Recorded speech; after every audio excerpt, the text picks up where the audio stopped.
Flash बंद कर. आज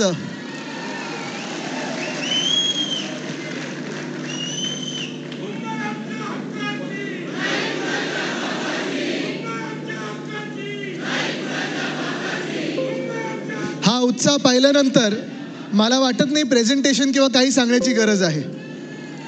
आज योगायोगाने महाराजांच्या राज्याभिषेकाची तिथीप्रमाणे आज आपण राज्याभिषेक दिन साजरा करत आहोत. पण आज ह्याच महाराष्ट्रावर, आपल्याच मुंबईवर एक संकट मोठं आपल्या दारी येऊन थांबलेलं आहे.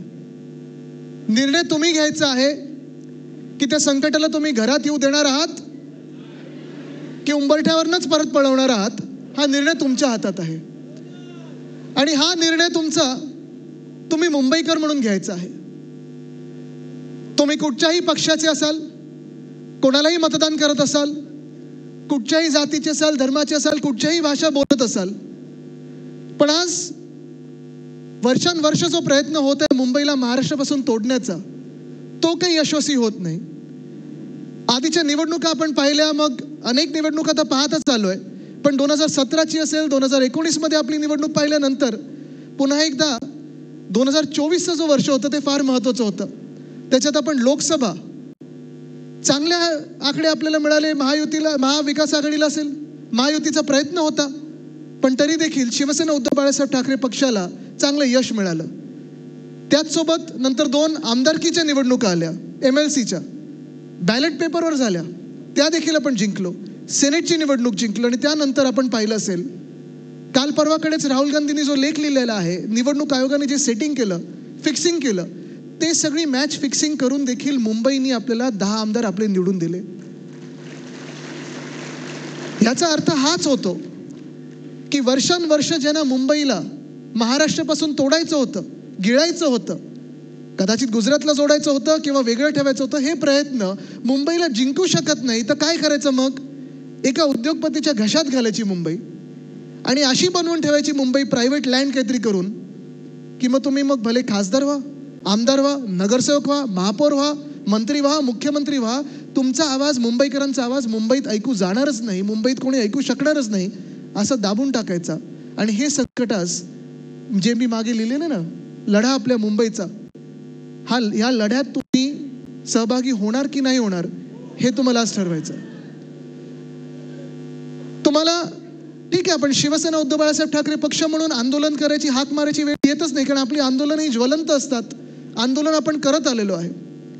गेले 2 वर्ष आपण सातत्याने जे विषय घेतलेले आहेत, मग तो रस्त्यांचा घोटाळा असेल, रस्त्यांचा घोटाळा मी 2 वर्ष सतत मांडत आलेलो आहे की जवळपास 6080 कोटीचा घोटाळा. त्यावेळी देखील मी प्रधानमंत्री महोदयांना विनंती केली होती. मला आठवतो तो दिवस, जानेवारीतला दिवस होता, तेव्हा मी पत्रकार परिषद घेतली होती आणि सांगितलं होतं, प्रधानमंत्री महोदय तुम्ही कृपा करून ह्या रस्त्यांच्या भूमिपूजनासाठी येऊ नका, तुमची याच्यात बदनामी होईल. पण आले ते, भूमिपूजन केलं 18 जानेवारीच्या तारखे. आणि त्यानंतर आपण पाहतोय गेले 2 वर्ष संपूर्ण मुंबई, पहिल्या वर्षी तर कामच सुरू झाली नव्हती आणि दुसऱ्या वर्षी आणि आता म्हणजे हे मागची 2 वर्ष आपण पाहतोय संपूर्ण मुंबई, प्रत्येक गल्ली ही खोदून ठेवले ना. काही परिसर तर असे झालेत आपल्या उपनगरामध्ये की गाडी आणि रिक्षा सोडा, आपण पण चालून जाऊ शकतो की नाही हा प्रश्न उपस्थित झालेला आहे. त्याच्यात रस्त्यांचे खड्डे तर आहेच, रस्ते चांगले होते ते खोदून ठेवलेले आहेत. भले मोठ्या कॉन्ट्रॅक्टरना ॲडव्हान्स मोबिलायझेशनच्या नावाखाली मुंबईकरांचे पैसे दिलेले आहेत. आणि आज परिस्थिती अशी झालेली आहे की ह्याच घोटाळ्यामुळे आणि अनेक असे घोटाळे जे झालेत त्यामुळे मुंबईच्या मुंबई महानगरपालिकेत, जी मुंबई महानगरपालिका आपण 1997 पासून जपून सगळे इथे जे नगरसेवक, माजी नगरसेवक, इच्छुक नगरसेवक असतील, होतकरू नगरसेवक असतील, भावी नगरसेवक असतील, महापौर असतील जे बसलेत, तुम्हाला सर्वांना माहिती आहे 1997 साली जेव्हा आपली सत्ता आली 600 कोटीचे डेफिसिट होतं. आपण काम करून कुठेही टॅक्स न वाढवता 92,000 कोटीचं सरप्लस आपण मुंबई महानगरपालिकेचं एकटीचं केलं होतं. कोणासमोर वाकायची वेळ आली नाही, कोणासमोर झुकायची वेळ आली नाही, दिल्लीसमोर तर कदापि नाही. पण आज या एशनशी सरकारने असेल, या भाजपच्या घोटाळेबाज सरकारने असेल, ह्याच 92,000 कोटीला 1.5 नाही 2 नाही तर 2.5 लाख कोटीचं परत एकदा डेफिसिट कमिटेड लायबिलिटीमध्ये नेले. पैसे कोणाचे होते?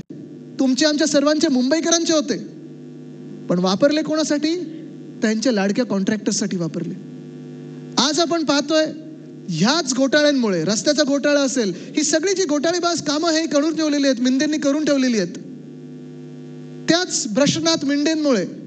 आणि होय, मी भ्रष्टनाथ मिंदेच बोलणार, कारण भ्रष्ट आहेच, त्याच्यामुळेच पळायला लागलं होतं त्यांना गुवाहाटीला. पण ह्याच भ्रष्टनाथ मिंदेंमुळे आज आपण पाहतोय BSTचे काय हाल झालेत. दरवाढ झाली की नाही झाली? आपल्या वेळी BST 5 किलोमीटर किती रुपयात जायचो आपण? 10 किलोमीटर किती रुपयात जायचो आपण? 15 किलोमीटर किती रुपयात जायचो? आणि कुठूनही कुठे जर 15 किलोमीटरच्या पुढे असेल तर 20 रुपयात आपण जाऊ शकत होतो. आता भाडेवाढ झाल्यानंतर किती झाले? दुप्पट. आणि बसेस वाढल्यात का? वेळेवर पगार मिळतात का? BMC कर्मचाऱ्यांना पगार मिळतात का?